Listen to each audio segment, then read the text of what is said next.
आज का जो हमारा टॉपिक है वो है न्यूट्रिशन यानी पोषण। आपको पोषण के बारे में चर्चा करना है। तो न्यूट्रिशन का क्या मतलब है? न्यूट्रिशन शब्द का मतलब है कि भोजन को अंदर लेना, भोजन इंजेस्ट करना ही क्या कहलाता है? न्यूट्रिशन कहलाता है। और ये हमारा जो न्यूट्रिशन है ये 3 प्रकार का है। Autotrophic mode of nutrition, heterotrophic mode of nutrition या सैप्रोफिटिक मोड ऑफ न्यूट्रिशन। सबसे पहला आता है ऑटोट्रॉपिक मोड ऑफ न्यूट्रिशन। इसके बारे में समझते हैं। ऑटोट्रॉपिक आप बहुत पहले से ही पढ़ रहे हैं। ऑटो शब्द का ही मतलब क्या है? ऑटो शब्द का मतलब है कि स्वयं से जो काम अपना कर सके।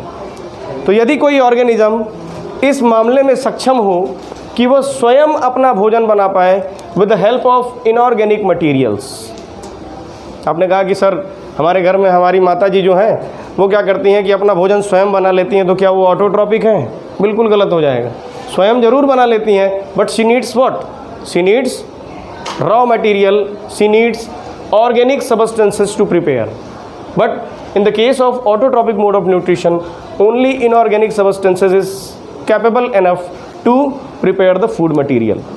अब इसके लिए क्या क्या चाहिए, ये जनरली इसका उदाहरण दे दिया है। पौधे क्या करते हैं?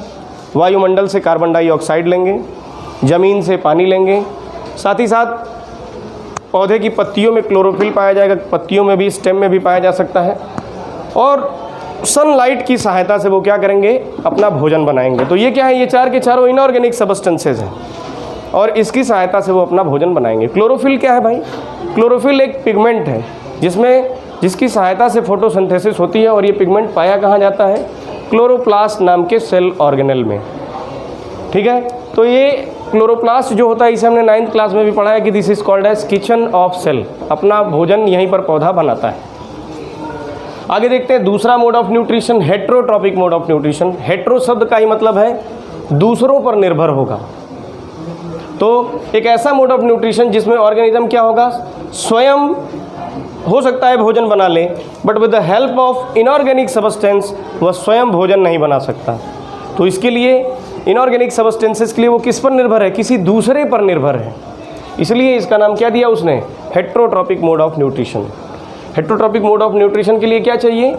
ऑर्गेनिक सबस्टेंसेस चाहिए, और ऑर्गेनिक सबस्टेंसेस जरूर कहीं ना कहीं प्लांट या एनिमल प्रोडक्ट होंगे, और इसको वो क्या करता है? यूटिलाइज करता है और उससे अपना भोजन बनाता है, और उसे फिर क्या करता है? इंजेस्ट करता है।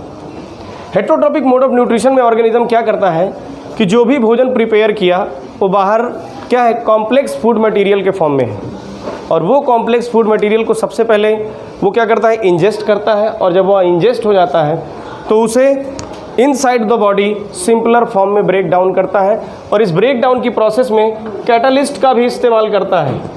कैटलिस्ट क्या होते हैं आपको पता है? What are catalysts?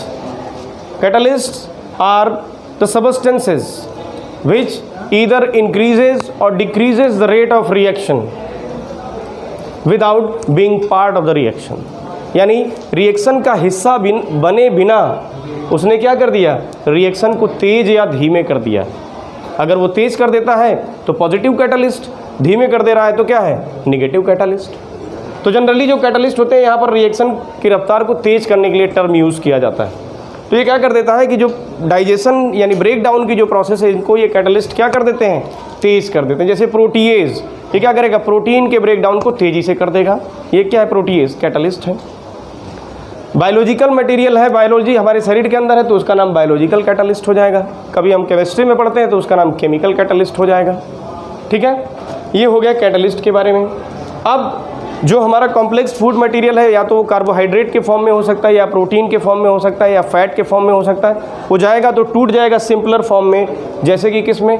कार्बोहाइड्रेट हो गया तो ग्लूकोज में टूट गया, प्रोटीन है अगर तो वो किस में टूट जाएगा? अमीनो एसिड्स में, फैट है तो फैटी एसिड और ग्लिसरॉल में टूट जाएगा। यानी सिंपलेस्ट फॉर्म में टूट जाएगा, जो सेल के द्वारा फिर बाद में एब्जॉर्ब किया जा सके। अल्टीमेटली सब कुछ ग्लूकोज बन के हमारी सेल में पहुंचता है, और वहाँ जाकर के और टूटता है रेस्पिरेशन, सेलुलर रेस्पिरेशन के द्वारा।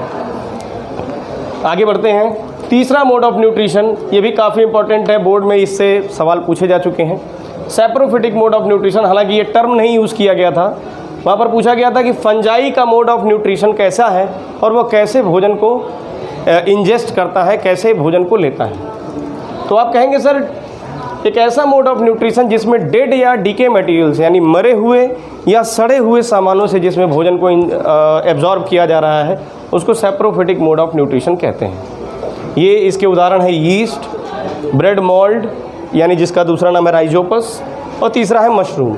ये क्या है? 3 उदाहरण है किसके? सैप्रोफिटिक मोड ऑफ न्यूट्रिशन के। और इसमें ऑर्गेनिज्म क्या करता है, ये समझने वाली बात है। इसमें जैसे मान लीजिए आपका ये ब्रेड है, ये एक डेड या डीके मटेरियल है, इसके ऊपर राइजोपस आकर के सबसे पहला राइजोपस गिर जाता है अगर मान लीजिए, तो वो क्या करता है कि सबसे पहले इसके बाहर जो सराउंडिंग है वहाँ पर कुछ अपने मुंह से या अपने अंदर से कुछ केमिकल रिलीज सिक्रीट करेगा, जिससे यहाँ पर उपस्थित जो भोजन है वो क्या हो जाएगा? सिंप्लीफाइड हो जाएगा, सिंप्लीफाइड और लिक्विफाइड हो जाएगा। और उस लिक्विफाइड सिंप्लीफाइड फूड मटेरियल को वो क्या कर लेगा? एंगल्फ कर लेगा, या क्या कहते हैं? एब्जॉर्ब कर लेगा। तो ऐसे मोड ऑफ न्यूट्रिशन को कहते हैं क्या? Saprophytic mode of nutrition.